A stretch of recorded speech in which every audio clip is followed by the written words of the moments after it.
ऋतिक एक जाना माना बिजनेसमैन जिसका नाम मार्केट में बहुत बड़ा था। उसने सालों लगाए थे अपने इस नाम को बनाने के लिए। उसकी कंपनी कामयाबी के टॉप पे थी।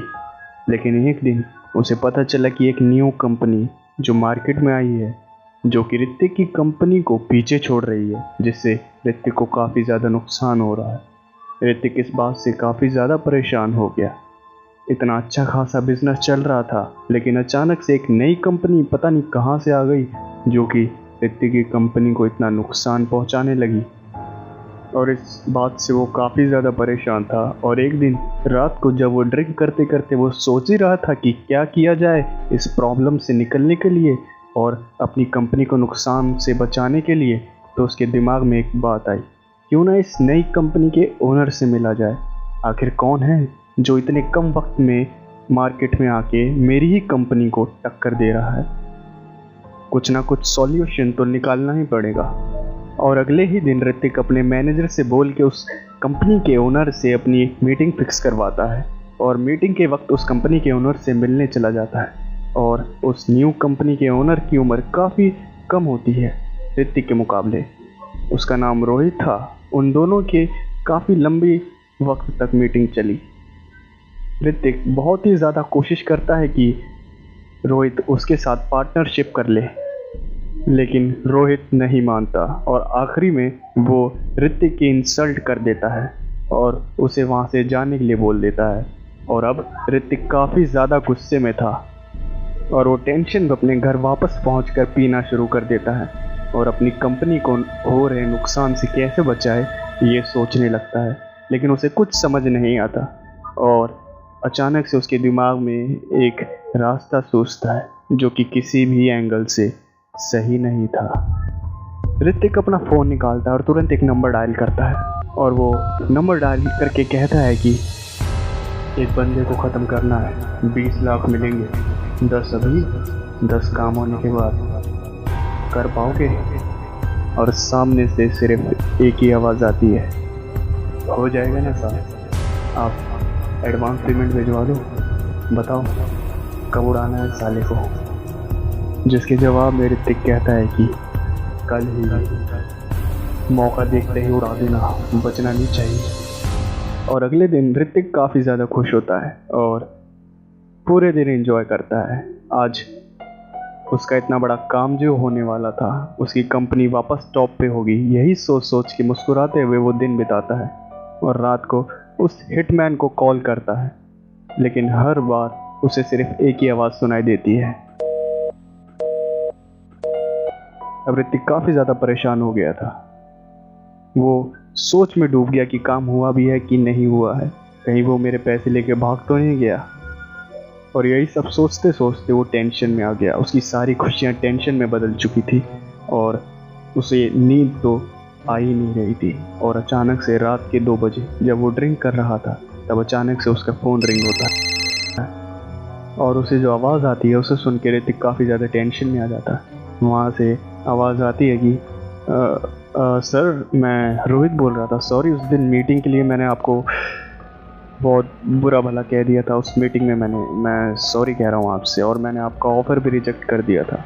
बट मैंने अभी सोचा उस बारे में, मुझे लगता है कि उसमें हम दोनों का ही फ़ायदा है। मैं आपको अपने घर का एड्रेस SMS कर रहा हूँ, आप यहाँ आ जाइए प्लीज़। मैं आपका वेट कर रहा हूँ, मिलकर एंजॉय करेंगे और आपके ऑफ़र के बारे में भी सोचते हैं। और अब ऋतिक काफ़ी ज़्यादा टेंशन में आ चुका था। ऋतिक तो, क्योंकि रोहित तो अभी ज़िंदा था, जिसका मतलब उसका काम हुआ ही नहीं है और वो पैसे लेके भाग चुका है। और ये सोच के ऋतिक काफ़ी ज़्यादा परेशान होता है, लेकिन क्या करे। फिर ऋतिक अपनी कार निकालता है और जो SMS ने एड्रेस दिया हुआ था वहीं पहुंचता है। लेकिन सोचने की बात तो ये थी कि वो एड्रेस काफ़ी ज़्यादा आउट एरिया में था। वहाँ दूर दूर तक कोई घर नहीं था और बहुत ही ज़्यादा प्रॉब्लम्स फेस करने के बाद ऋतिक को वो घर मिल जाता है। और वो जैसे ही अपनी लग्जरी गाड़ी से उतरता है तो वो घर देख के चौंक जाता है, क्योंकि वो घर काफ़ी ज़्यादा पुराना था और टूटा फूटा भी था।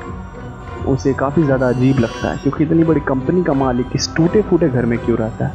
ये सब काफ़ी अजीब था। और फिर वापस से ऋतिक का फ़ोन रिंग होता है और अरे जी कहाँ रह गए आप, मैं आपका वेट कर रहा हूँ यहाँ पे। जिसके जवाब में ऋतिक कहता है कि मैं आ गया हूँ, मैं तुम्हारे घर के बाहर ही हूँ, मैं अंदर आ रहा हूँ। और ऋतिक उस घर में घुस जाता है और ऋतिक देखता है कि रोहित ड्रिंक करने के सारे इंतज़ाम के साथ चेयर पे बैठा हुआ है। और वो ऋतिक को देखते ही तुरंत उठता है और वो कहता है कि आप कहाँ रह गए थे, मैं आपका कब से वेट कर रहा था। सॉरी मैंने आपको इतनी रात को परेशान किया, लेकिन आपके जाने के बाद मैंने सोचा आपका ऑफ़र बुरा नहीं, हम दोनों का ही फ़ायदा है। आप खड़े क्यों हैं, आइए बैठिए। और ऋतिक अभी भी काफ़ी ज़्यादा परेशान था, और हो भी क्यों ना, उसके 10 लाख रुपए भी जो डूब गए थे और उसका काम भी नहीं हुआ था। फिर वो दोनों साथ में पी ही रहे होते हैं तो अचानक से ऋतिक का फ़ोन वापस से रिंग होता है और ये कॉल उसी हिटमैन का था। वो तुरंत कॉल उठाता है और नेटवर्क का बहाना करते करते रोहित से थोड़ा दूर चला जाता है, जिससे रोहित को कोई शक ना हो।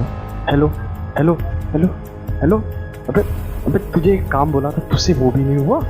मेरे पैसे भी ले लिए तूने, एडवांस पेमेंट मैंने किस लिए की थी तुझे। तुझे छोड़ूंगा नहीं मैं, इस धोखेबाजी की तुझे बहुत महंगी कीमत चुकानी पड़ेगी, बता रहा हूँ मैं, अच्छा नहीं होगा तेरे साथ। जिसके जवाब में वो हिटमैन कहता है कि क्या बोल रहे हो साहब, मैं अभी अभी उसी का काम ख़त्म करके आया हूँ, पूरी 6 की 6 गोलियाँ मैंने मारी है उसके सर पे।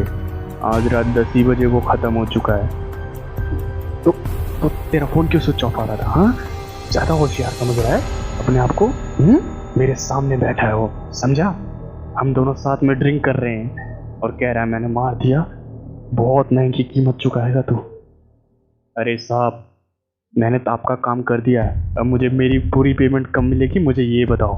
मैंने 6 की 6 गोलियां उसके सर पे मारी है, अब आप ज़्यादा होशियारी मत करो, सीधे से मेरे पैसे दे दो, वरना पैसे कैसे निकलवाने हैं मुझे अच्छी तरह आता है। और ऋतिक बात करते करते तुरंत पीछे मुड़ के देखता है तो वो जो देखता है उसकी पैरों तली ज़मीन खिसक जाती है। वो देखता है कि जिस चेयर पे अभी अभी जस्ट रोहित बैठा हुआ था वहाँ कोई नहीं है। ऋतिक को लगता है कि शायद वो कुछ सामान लेने के लिए इधर उधर गया होगा और ऋतिक काफ़ी आवाज़ लगाता है, रोहित रोहित कहाँ हो तुम। रोहित, जिसका कोई जवाब नहीं आता। और वो वापस कॉल करता है उस हिटमैन को और वो कहता है कि बे भाई सच में मार दिया तूने उसको, झूठ तो नहीं बोल रहा, वो भी मेरे साथ ड्रिंक कर रहा था। फिर कौन था वो जो मेरे साथ ड्रिंक कर रहा था इतने वक्त से। और जो जवाब सामने से आता है उसे सुन के ऋतिक पूरा पसीने से भीग जाता है। सामने से जवाब आता है, तेरी मौत था वो, समझा। और ऋतिक समझ जाता है कुछ ना कुछ गड़बड़ है और वो जैसे ही उस घर से भागने के लिए दरवाजे की ओर बढ़ता है वैसे ही दरवाज़ा